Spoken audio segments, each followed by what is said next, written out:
Do you want to unlock the secrets to transforming employee culture with a leader who lives what they preach? Well, Nicholas Wardle reveals how getting genuine buy-in from top executives, getting quick action, and authentic listening can create a high-performance organisation from the inside out, and why most companies fall short.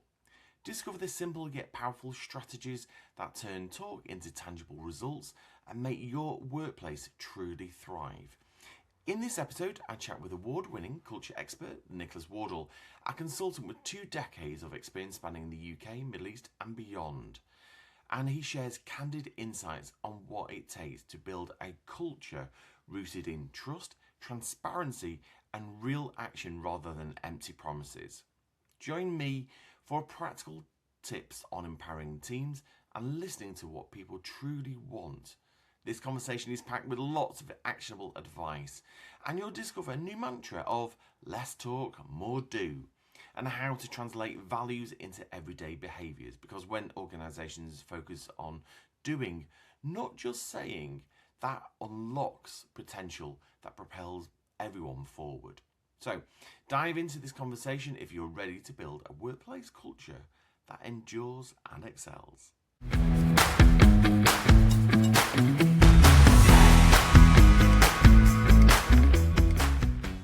Welcome to Managing Potential, the podcast where we go behind the scenes with the world's most impactful leaders. And each week we sit down with seasoned managers to deconstruct their greatest breakthroughs, their toughest challenges, and the life lessons that they've gathered along the way. If you're looking to turn talent into performance, you're in the right place. Hello, I'm Daniel Taylor, a coach and management and leadership developer, and this week I'm joined by Nicholas Wardle, who is an award-winning culture practitioner with 20 years experience spanning the UK and the Middle East. He's worked across many sectors including the arts, television, local government, retail, housing and care. And he's given keynote speeches across 3 continents and is also a co-author of the book, Monetizing the Employee Experience. Nicholas, welcome to the podcast. Hey Daniel, thank you very much for having me. It's great to have you and welcome. And it's great to see you today. Can you tell us a bit more about you and what you are doing today? Yeah, well, I work for a consultancy called Brand Experiences. We're fairly unique in that we cover the customer experience and the employee experience. We believe that if you show the love for your employees, they will show the love for your customers. So I focus a lot more on the EX side, and I spend much of my days supporting organisations to try and reach the goal of being a high-performance culture organisation. So in particular today, after this conversation with you, I have a meeting about our Culture Health Index, which I can talk a bit more about later. And then I'm giving a workshop on our motivation and productivity platform, Mojo. So it won't be a slow down Friday for me. Absolutely. And in terms of, first, EX is employee experience for anyone. Yes. And when I was writing your introduction, there's one phrase or one line where it says, you believe culture should be about less talk and more do. Can you tell me why that was a key point for you? Yeah, definitely. I've found through my in-house career, a lot of organisations talk about culture on their website. They will say things like, our employees are our best assets. But then other than paying them a wage and paying the on costs, the pensions and whatever else they have to do, they don't really invest much. And as you will know, Daniel, many of your listeners will know, as soon as times get a little bit tough, the first things that go are, it's the training, it's the investment in the people. And then the people are the ones that normally lose their jobs first, unfortunately. So that definitely is, less talk, more do. You need to have integrity. If you really think your people are your best asset, you need to do stuff that shows they're your best asset. don't just talk about it, because it's easy to talk about it. To use a cliche, the proof is in the pudding. So if you want to have a high performance culture, you actually have to do stuff. Absolutely. I'm sure we'll get into that in more detail as well as we go through the conversation. It's made me interested, I guess, about, is there any companies out there who are absolutely nailing this and getting it absolutely bang on? Well, I can only really talk about the ones that I've worked with. I've got friends who've worked for quite famous organisations who have won multiple of awards for their employee experience, yet beneath the bonnet, they're not actually that good. Yeah. But one organisation I've worked with recently and still do work with is in Kuwait. Al Saya Franchising, they're called. They're a retail franchiser.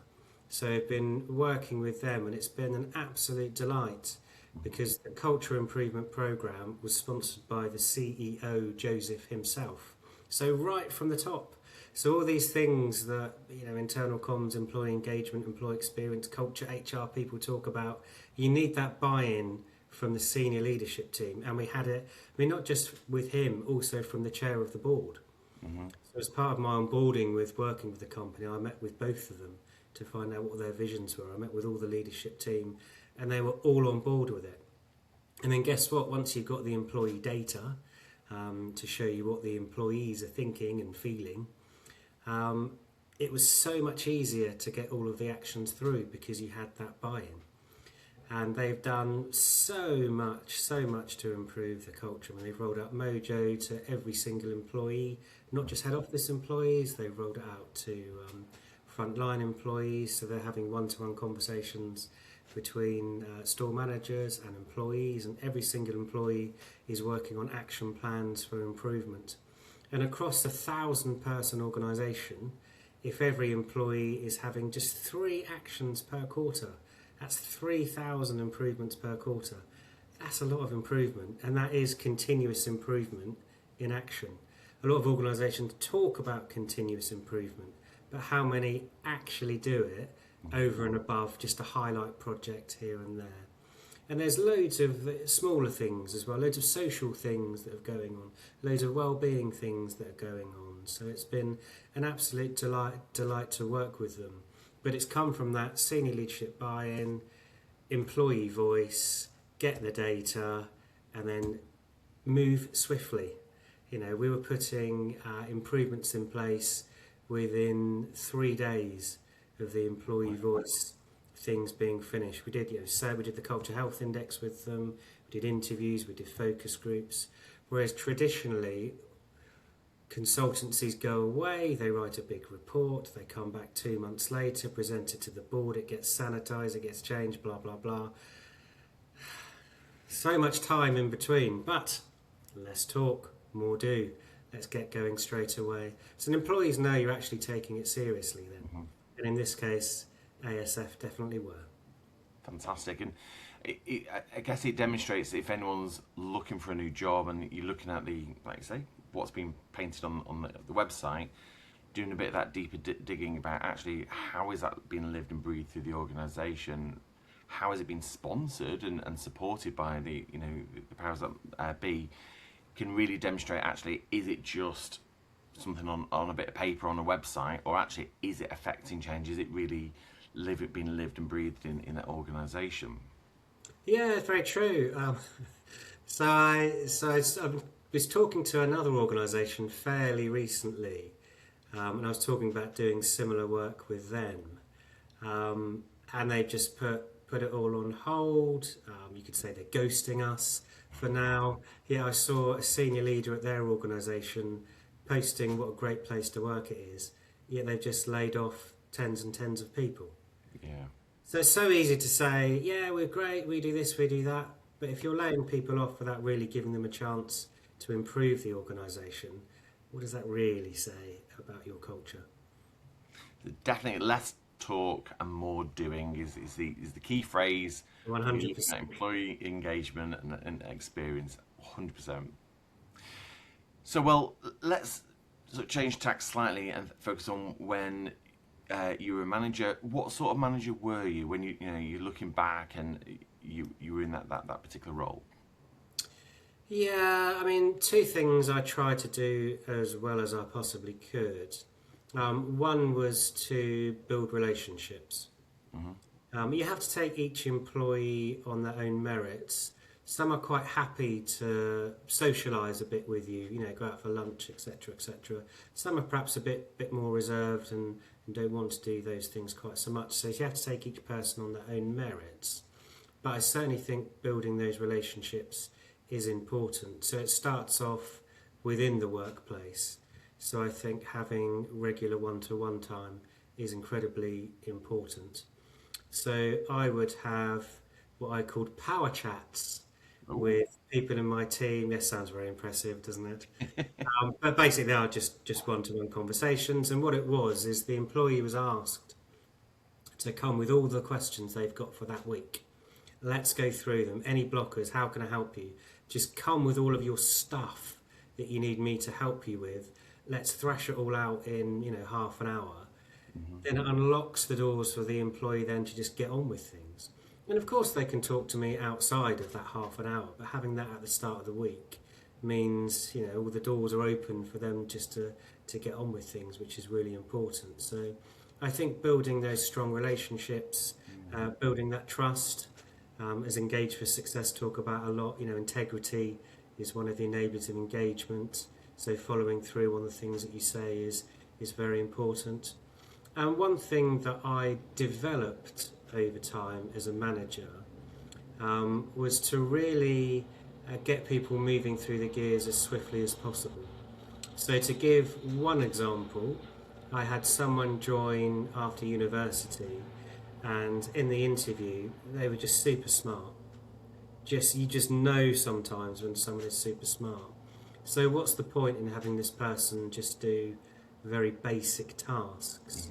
So worked with her, and within 3 to 4 months of being with the organisation, they were writing the strategy document for a big project, coming up with all the tactics, project managing it. And some others around the organisation were kind of saying, hey, what? She's only 21, 22, she's a kid, what is she doing that for? Oh, why not? Yeah. You don't have to be like 37 and with the company for 12 years before you can lead a project. If you're smart enough, kind of get on with it. And I suppose the final thing I'd say, to move on to a third rather than just two things, the power of three, is very much giving people the platform to talk with senior leaders as well. I'll perhaps talk about this a bit later, but I found a lot of the managers I had would want to hold senior relationships close to their chest, wouldn't let anybody else talk to other people. Whereas if you're in charge of the project, you do the work, you have the conversations. So if it involves the CEO, you talk to the CEO. I'm not going to talk to the CEO on your behalf, you do it. Or any other senior leader. So I was always very keen on raising their profile.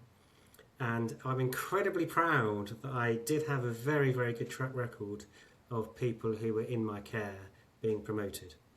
And in my in-house career, I think that is the thing that I'm most proud of. And I stay in touch with loads of people who have line managed to this day. I think that's an absolutely brilliant way to approach this, because it's what I'm hearing straight away is things like how you're empowering that team, how you're recognising talent, the agility of being able to, right, I'm going to move you and escalate you and move you around and so on, but also absolute trust in that team. So how it's quite, I think there might be some people listening now going, oh, I need to keep control of this, particularly a big project, and I need to have oversight, I need to keep a hold on this, almost maybe even leaning into a bit of micromanagement, so they can keep control. That sounds absolutely not what you're doing, which I'm really loving. So it's interesting to see how other people have seen this and looked in on how you've developed this and run this team. Yeah, I mean, it's old school versus new school, isn't it? I mean, the old school is all about power, control, micromanaging. But these are the things that almost every employee doesn't like. Very few employees like to be micromanaged. So of course there are checkers and balances in there. You know, as I mentioned, you have that weekly power chat. You will have broader project meetings because there could be people from IT or HR or other departments involved. So that's your checker and your balance, and it's having the structure in place because you have your milestone documents and things you need to do by this date, and you know that's the way that you have that control by having all these things in place to begin with. But the person themselves is running it. So they get that, you mentioned the word empowerment, they basically feel empowered. And it's amazing when you put a little bit of faith in people, how they almost all reward you in kind. Absolutely, totally agree. Micromanagement for me, as in being micromanaged, yes, it's an absolute killer. So loving this, absolutely. If anyone's listening now, do more of this. And I particularly like that branding around like the power chat. You know, it really it says what it is. It's way better than like a one-to-one or a catch-up. Yeah, it's saying it, and I love this structure. There's a lot that people can listen to this and now and take something away. So thank you very much for that.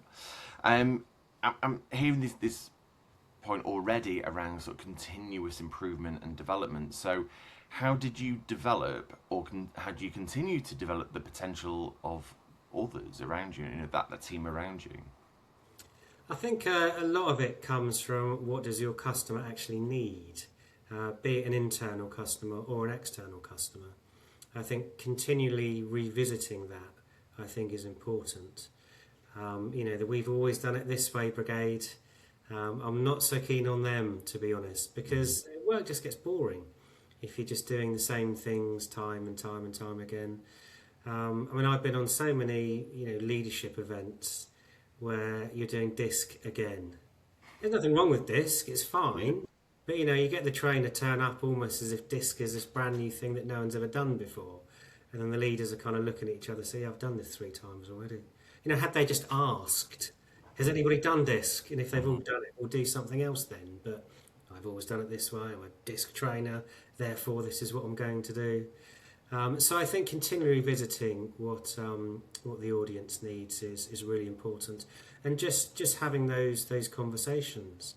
To give one fairly live example, I mentioned earlier the Culture Health Index, or CHI as we call it. So this is it's a culture survey. Yes. So organisations some use it. It takes 5 minutes to fill it in, and then it interrogates the 8 dimensions of culture. Psychological safety, leadership, well-being, and other things, so that leaders and managers can understand the organisational wide score and the score across their teams. Now, we developed this because in-house at Brand Experiences, we've done quite a few surveys over the time in our lives, and some of the questions are quite good and some of the questions are quite awful. I mean, I've been on the receiving end of them, and some very famous survey organisations. There was one, and there was 3 clauses in a question. So it's like, what on earth? I don't know what I'm supposed to be asking. Is it this bit? Is it this bit? Is it this bit? How can I give a yes, no if there's 3 different things you're asking me? Mm-hmm. So we thought we could do better. So we put our money where our mouth is and done that. And also, I appreciate this sounds very altruistic, but we know that when we talk to organisations about supporting them, the biggest barrier is always budget.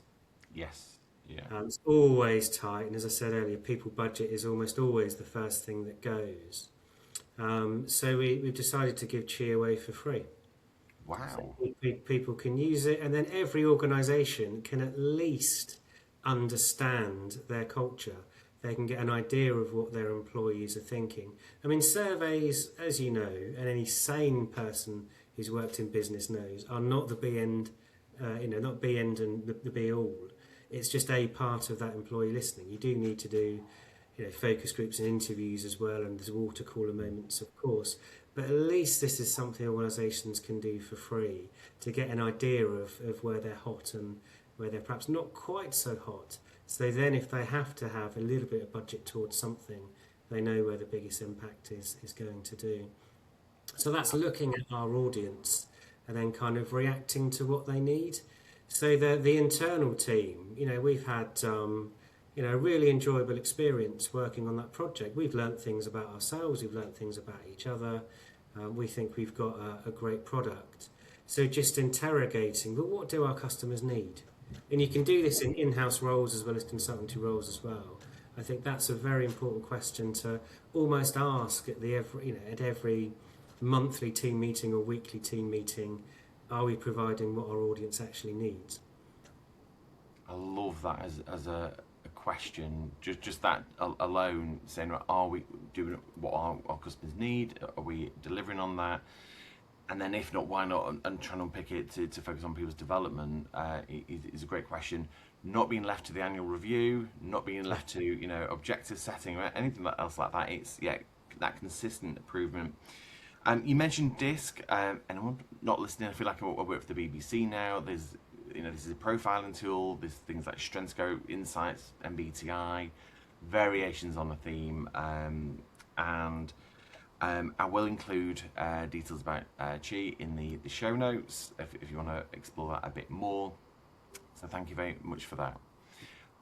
Talk about learning then. What was your biggest learning experience as a manager? What was that almost that light bulb moment? Yeah, I think in my second managerial role, I very much learnt from the manager I had what not to do. So a thing in my head is don't be the manager you say you hate. Lots of people have been there, or I've certainly seen lots of people who have complained bitterly about their manager. They don't listen, their door's always closed, they don't empower me, all those good things. Yeah. Yeah, when that individual becomes a manager, they act exactly the same way. And it's almost like they put on this managerial hat that says, I can treat people badly now because I'm a manager. It's that cliche power trip, isn't it? Mm-hmm. That people are they're almost like a little bit jealous that this person's got an office and they can shut the door and tell you to shut up and go away. So I had a manager who was very much like that. So I internally pledged to not be like that, and just to have empathy for what it was like for me when I was younger, and empathy for the people around me, to not do those things when I got into a managerial role. So I think that's very important. Oh yeah, absolutely. Cannot agree more. I think I'm a coach in terms of sort of my training background and what I do, and I think it's one of the exercises that I tend to do is around almost like that sort of visualization. So it's in my head as you were saying that, draw the the name of that person, put the name on a piece of paper, put it on your wall, or something that brings a memory of that individual, and keep it in your mind. So on a day-to-day basis, be less that person. And almost the polar opposite, where you want to be, is so much more important. I think we can all, if people now to press pause and stop and reflect of what were those bad managers and what skills or what were the experiences like, and do less of that. Almost do the polar opposite, and I think you're onto a winner just at that point alone. Yeah, definitely. Yeah, it's worth self-reflecting on that. Absolutely. If you could give some advice to a new manager, what would it be? I think you can always do things better than the framework of your organisation. So if your organisation has monthly one-to-ones between employee and line manager, you can have weekly ones. You don't have to stick to it. It doesn't cost any budget to do that. I work quite a lot on employee experience, and one of my many catchphrases is the employee experience starts with you, and I mean you. You can make things better for other people. So to give an obvious example which everybody will understand, the first day is so important. So your organisation will have a framework for the first day. There'll be a letter or an email that goes out. If it's an office-based job, at some point the laptop will turn up hopefully on the first day, but quite often it's on the third day, maybe with a password, maybe without a password. Absolutely. If it's a frontline employee, hopefully their tools will be there and they'll do the health and safety stuff. There will be this framework, but you can always add in a local framework. So I've worked with some organisations on the moments that matter. You can just mask the nettle and do this yourself. So just to give one example, you can ensure that the new joiner has somebody to go to lunch with on their first day. That's it. Doesn't cost much money, just £3 or something, £4 to buy them lunch, or they can buy the lunch themselves. But just as long as somebody invites them to lunch. Nicholas, can you tell us a bit more about this concept, if you like, around having a dedicated budget? Yeah, well, we've worked with a few organisations on the first day, and one of the things that works quite well is each line manager has a small budget. It could be £5, £10, depending on the size of the organisation. It could be £50 if you're a rich organisation. So the manager almost plays investigator during some of the interview conversations, perhaps a conversation after the person's joined, and just finds out what they're interested in. So, for example, if they find out the person supports a particular football team, when they come in on their first day, on their desk is a mug of that particular football team. Or if somebody's got a Labrador dog, then they've got a Labrador desk calendar. So just that showing that you've listened to them, just personalising the employee experience a bit. You could say it's a soft thing, and of course it's a soft thing, but it does help with that belonging. And just makes people think, yeah, this is the kind of team that I want to be in. And it doesn't have to be company-wide. You don't need to put in a suggestions box that goes all the way up to the CEO and all the way back down again. You can just start doing this in your team. It's not a lot of money. Absolutely. Yeah, just do it. Less talk, just get on and make that change. I am listening. It's in me now, that phrase. Thank you for those. Now, there was a question that was gifted by our last speaker, which was Erica Farmer, and she asked, what one thing would you change right now to dial up happiness just a little bit? And it could be making your life a little bit easier. Whatever it is, how do you dial up that happiness a little bit? Yeah, can I talk more about a personal thing rather than a work thing? Is that okay? 100%. Yeah, absolutely. Yeah, overnight I would remove all of the free bikes and scooters around London because they are a menace. They're an absolute menace. So I live not far from the Thames, so there are thousands of the things around, and it's a classic, a great idea ruined. So I think the original idea was to get, because they're not just in London, they're in other major cities as well. Yeah. I live in London. So the idea was to, get Britain moving. Let's get people having, a bit of exercise, which is wonderful. But unfortunately, a lot of work went into encouraging cyclists to wear helmets. And for a while, most of them were. But since these free bikes turned up, no one wears a helmet when they're wearing them. They don't stop at traffic lights. I live near a T-junction. And so often, people on those bikes, even when people are crossing the road, are just pushing the bells, get out of my way, I'm really important. They're on the pavements and just, moving people out of the way and frightening old people and getting in the way of pushchairs. And I just think, just relax, come on. And obviously you get people looking at their iPhones whilst they're cycling along as well. So the Thames or any canal should be such a peaceful place. So I think they litter across the pavements as well. So if you have wheelchair users, how are they going to get past? They have to then go into the road, which is dangerous and around. So to make life a little bit better and to make everybody happier, I would just remove all of these overnight.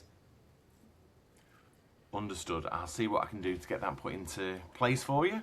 Thank Watch you. your space. What question would you like to give the next guest on the podcast? Yeah, I would ask, what is your number one intrinsic motivator? I think motivation at work is seldom talked about. It's talked about a lot in sport, and so I think people should focus a lot on what's within, what motivates people, what's their why. So I would say, what's your number one intrinsic motivator? Oh, I like that. Do you mind me asking that for yourself? Yeah, well, I know. So mine fits in very well with this podcast, because mine is star. So I love presenting. I love appearing on videos. I love that stuff. But just as a slight join point to that, I'm very introverted. So when I do personality profiling, because I'm introverted, then previously in careers, it's, Nicholas should be kept away from human beings. He should be stuck in some back office and shouldn't be talking to people. But I'm motivated by being the star, so I love presenting, being on stage, etc., etc. So that is a bit of a difference between personality and motivation. But yeah, definitely for me to be the star. Do you know that's really important, and the amount of trainers, people in learning development that I know who are absolute introverts, but they get such outputs and enjoyment from being, like say in front of a group and talking about this.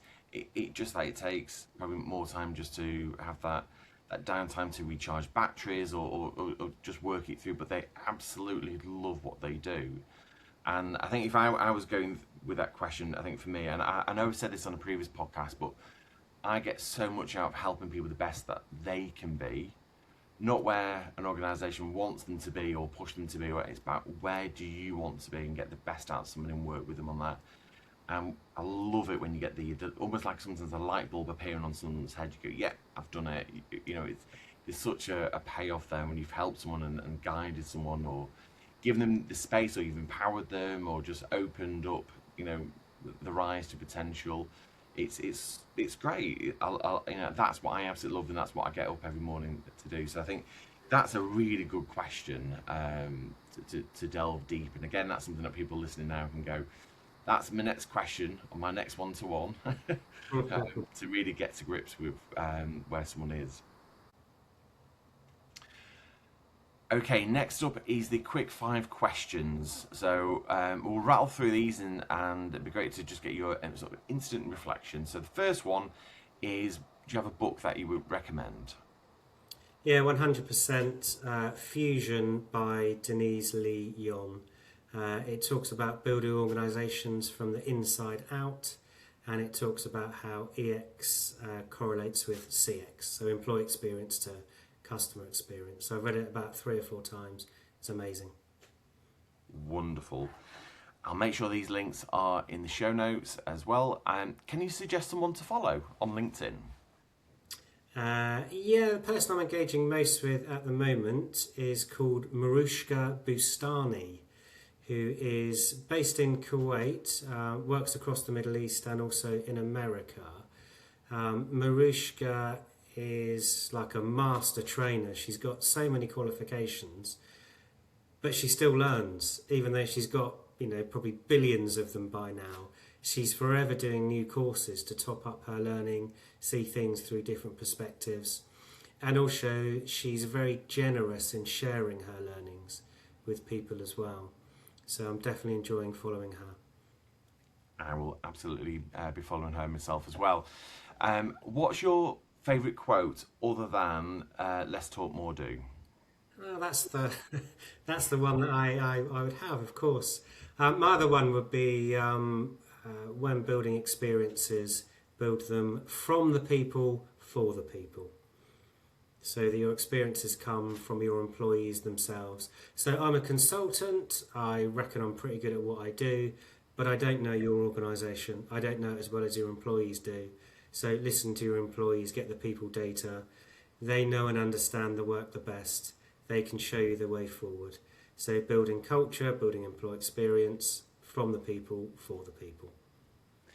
And I guess doing something about it as well. There's many organisations I've been part of over the years or heard of where nothing gets done. So they listen, but no change actually is affected on the back of that, and that just damages trust. So yeah, It does, absolutely.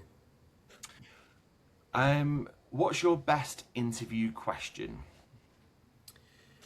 I would say, how do you stay on top of industry trends? And I think this goes across all kinds of industries. For example, a mate of mine is a builder, and he is forever looking at YouTube for new and quicker ways to do things. He's been a builder for like 30 years and he knows his stuff, but he's still looking on YouTube. So that would probably be his answer. So I think it's important to understand how people top their knowledge up and also show a bit of passion for their particular industry. 100%. Great question. Now, the one that often stumps people is what song best describes you? Outside of work, it would be very different from inside the world of work. But in terms of inside the world of work, it's quite a famous song, but it's, I'd say, Eye of the Tiger by Survivor, made famous by the Rocky films. And why I choose that is because it's so easy to get knocked off course. So many organisations and leaders and influencers just blow with the wind. They go with whatever's trendy, whatever's political. But I think you need to stick to your strategy. You need to stick to your why. You need to believe in what you're doing. To give one example, I think on LinkedIn you get vogues, don't you, of different kind of posts that people do. I only ever, and Brand Experiences only ever, post about things that we think help people to do their job better. That's what we do. Now, almost everybody else on LinkedIn posts personal things because it's this vogue of giving of yourself, bringing your whole self to work, which is a lot of nonsense, isn't it? I personally think it's a bit off to post pictures of your children to try and make people think better of you. Just because you've got children doesn't make you a great human being. So, but so many people do that, and even people who I thought were serious business people have gone down that line of just posting whatever's vogue at the time. So I've just unfollowed them because I don't think they're serious business people. So I think having that eye of the tiger, believe in what you're doing, and sticking with it unless there's good cause not to, not just blowing with the wind of whatever's trendy. Don't get sucked into the algorithm and do what you think is needed. Actually, yeah, it's that integrity. You mentioned it. Integrity. I'm interested to know what the song would be outside of work. If you want to share that, you don't have to. No, I'm not going down that route, Daniel. Yeah. Nicholas outside of work is very different from Nicholas inside of work. Very good, as it should be as well. Well, thank you very much for taking part into today's podcast. I hope you've enjoyed it. Very much so, Daniel. Thank you again for inviting me. Absolute pleasure. And for listeners taking part today, if you've enjoyed today's conversation, hit the subscribe button to join our community. And if you want more, visit managingpotentialpodcast.com to sign up for the newsletter and get regular leadership insights delivered straight to your inbox. And until next time, have a great day. Bye-bye.